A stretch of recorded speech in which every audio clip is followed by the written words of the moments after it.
South Carolina. It is the interview everyone is still talking about. Are you a woman? Yes, for all intents and purposes, I am a woman. Olympian and reality TV star Bruce Jenner sitting down with Diane Sawyer to share that from here on out, she will be living life as a transgender woman. So what is it like to transition? I sat down with a small group of Southwest Floridians to ask questions you might have about who they really are. It's tonight's special report. And that's me just cheesing. I was literally the happiest child. A happy child who grew up in a small town in Ohio.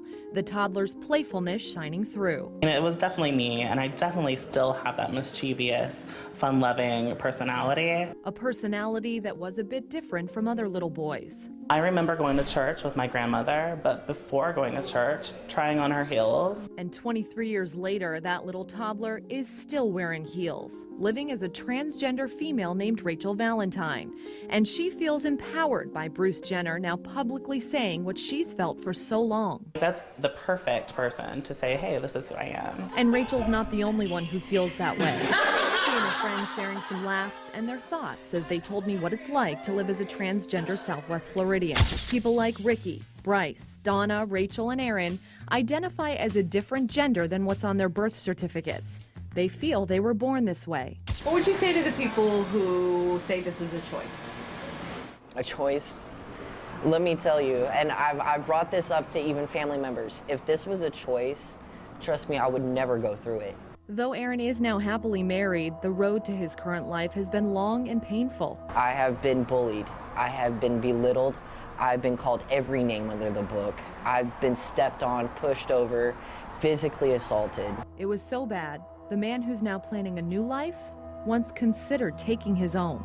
I've thought about it. I've tried to commit suicide. But like the others I spoke with, he's grateful he chose to live a life true to who he is. I'm being who I am up here, you know, and in here. He's undergone some surgery, is undergoing hormone replacement therapy to let who he is on the inside reflect on the outside. Mostly just physical changes. My voice has gotten deeper, my shoulders have broadened, my hips are gone. I see you light up though when you talk about the changes in your body. Yeah, because I feel like me. He and the others offering words of hope to anyone who might be struggling. But in the end, it does get easier, especially whenever you figure out who you really are and who you want to be. And Rachel says for her, that doesn't mean forgetting the past. I think I keep these pictures around just to remind me of who I was and where I came from. When she sees this little boy, she says she sees an old friend. I look at this as someone that I used to know. And now she and her friends are celebrating, living life true to themselves. I always say don't compromise your happiness for anybody. And we have a short life to live, so why not live it as who you are? And I asked Rachel and her friends what they're most commonly asked. For example, they tell me a lot of people ask which pronoun to use.